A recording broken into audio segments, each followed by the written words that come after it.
और उधर राहुल गांधी एक बार फिर से चुनाव आयोग पर जमकर बरसे।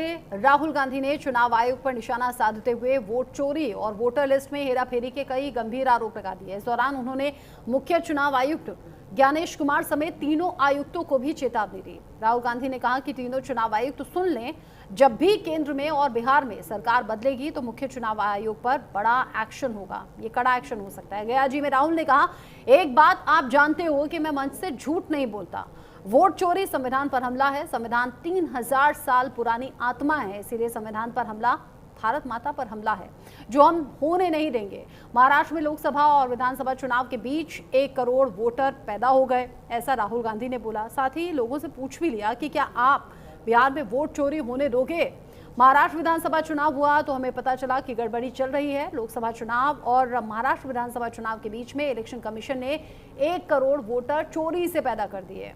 हमारे वोट कम नहीं हुए, जितने मिले थे उतने ही मिले, लेकिन जहां भी बीजेपी की जीत हुई वहां नए वोटर्स जुड़ गए वोटर लिस्ट में। उन्होंने कहा कि मैंने फर्जी वोटर्स की जानकारी दी तो मुझे एफिडेविट मांगने लगे।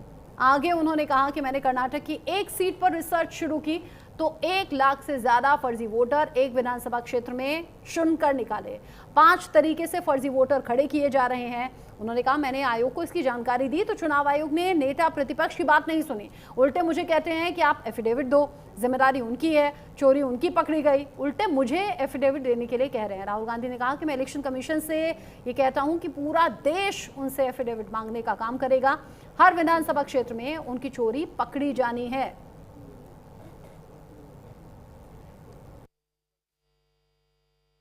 सर्वोच्च न्यायालय में कल ऐसी एक याचिका आई जिसमें कहा गया, और मैं शीर्षक पढ़ देता हूं, supreme court dismisses petition challenging 2024 Maharashtra assembly elections over alleged bogus voting. यह कल का आदेश है।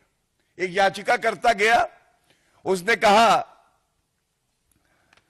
महाराष्ट्र में बोगस वोटिंग हो रही है, और एक आरोप यह लगाया 75 लाख बोगस वोटर्स 6 बजे की जो एक समय सीमा थी उसके बाद वोट करते हैं। तो सर्वोच्च न्यायालय ने बिल्कुल स्पष्टता से कहा कि इस याचिका में दम नहीं है और उसको निरस्त किया। पहला, ऐसे ही जून 2025 में बॉम्बे हाईकोर्ट में यही याचिकाकर्ता गए थे और याचिकाकर्ता ने कई ऐसे निराधार आरोप लगाए। उन्होंने कहा 95 ऐसी कॉन्स्टिट्यूएंसी हैं जहां पे गड़बड़ी हुई है। तो 2 न्यायाधीशों की खंडपीठ ने इस याचिका को निरस्त किया और एक बात जो कही, ये कुछ शब्द हैं, ये जो पिटीशन लगाई है ये बहुत ही कैजुअल तरीके से लगाई है, लापरवाही है इसमें। उसके बाद जो कहा, कोई भी टैंजिबल मटेरियल नहीं है हमारे सामने जिससे ये कहा जा सके कि बोगस वोटिंग हुई है या निष्पक्ष चुनाव नहीं हुए।